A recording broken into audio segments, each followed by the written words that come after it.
Obrigado, Sr. Presidente. Senhores deputados, eu queria começar por cumprimentar o professor Fernando Nunes da Silva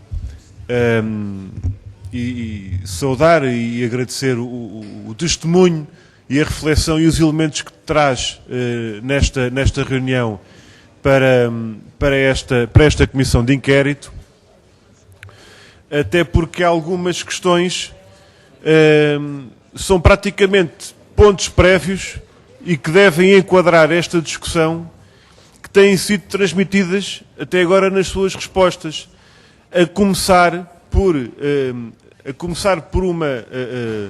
um alerta que resolve ou que desmonta uma mistificação que às vezes aparece, de que isto tudo são questões técnicas e que depois é a forma, do ponto de vista técnico, como se implementa uma determinada solução que resulta depois bem ou mal. E disse-nos há pouco, e parece-me que é muito importante, que se diga que o fundamental aqui, eu até apontei, o fundamental aqui é um juízo político e não uma avaliação técnica do ponto de vista do sentido estratégico que tem vindo a ser dado a este tipo de opções. Quando é preciso escolher e quando é preciso tomar decisões, são decisões políticas e depois, tecnicamente, executa-se da forma como a estratégia está colocada politicamente. E eu penso que é isso que se tem vindo a verificar ao longo dos anos. Eu gostava de começar por perguntar-lhe se existe, colocando aqui as coisas um bocado pela perspectiva inversa, se existe algum pecado original na contratação pública. Porque quase todas estas discussões começam de uma forma que é, vamos lá tentar reabilitar as PPPs que no fundo não são, isto não é gente má, isto não é uma coisa má, isto é uma coisa boa, depois corre mal.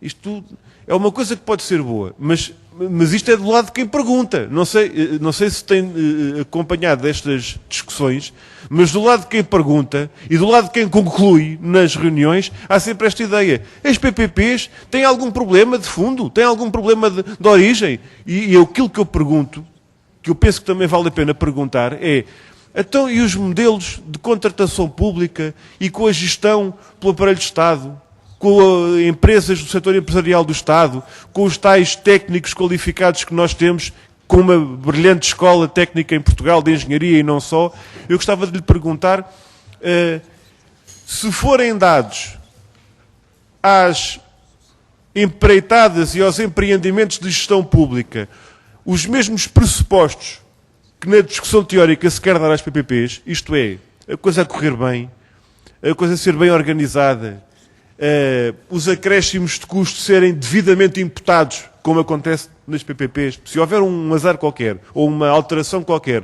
numa obra em PPP, a situação é imediatamente atribuída do ponto de vista técnico e do ponto de vista jurídico. Aconteceu por causa disto. E às vezes até se desencadeia o processo de reequilíbrio financeiro. Nas empreitadas públicas fica para a história como derrapagem. Incompetentes.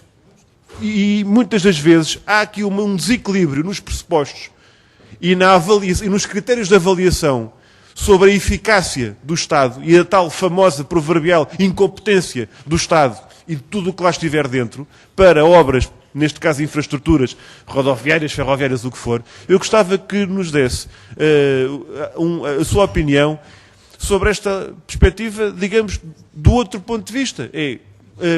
Em condições corretas e em condições exigíveis, existe algum pecado original na contratação pública? Qual é a sua opinião, Sr. Presidente? Essa ligação entre a capacitação, ou digamos o regresso à capacitação técnica do ponto de vista da administração pública e das administrações, dos vários serviços, a Estradas de Portugal, a Ferrovia, etc., não é a mesma coisa de uma capacitação macrocéfala de capacidade jurídica e de contratar consultores, que é a tendência que está a avolumar-se ainda agora, continuando a desmantelar estrutura técnica, que essa continua a ir para o privado. E esta é uma preocupação que nós temos vindo a suscitar. Penso que é também a sua observação e preocupação nesta altura, não é verdade?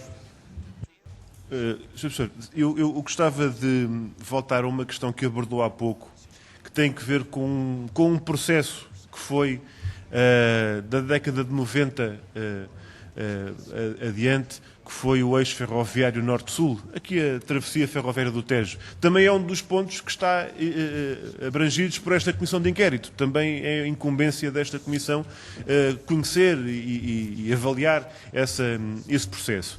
E há pouco disse-nos uma coisa que foi, do ponto de vista técnico, o lançamento deste projeto e deste trabalho começou numa ótica de gestão privada e acabaram por ser os técnicos, penso eu, da REFER, isto já era na altura em que a REFER se estava a autonomizar e a CP não é desmantelar, é segmentar. Acabou por ser o setor público a assumir tecnicamente esse processo, tanto mais que até o material circulante, salvo erro, é da família comprada pela CP, até aqui para a Grande Lisboa, e foi entregue assim ao privado que veio a gerir. Eu já uma vez, numa destas reuniões, lembrei-me de um ditado popular, que é: eu com as calças do meu pai também sou um homenzinho. Porque as condições dadas ao privado para fazer aquele trabalho, se a CP Lisboa, agora chama-se CP Lisboa, na altura acho que era o SGL, os suburbanos, se o setor público, se a CP tivesse do Estado o tratamento que teve o privado, nós não tínhamos nem metade dos problemas que são apontados à CP e ao setor privado.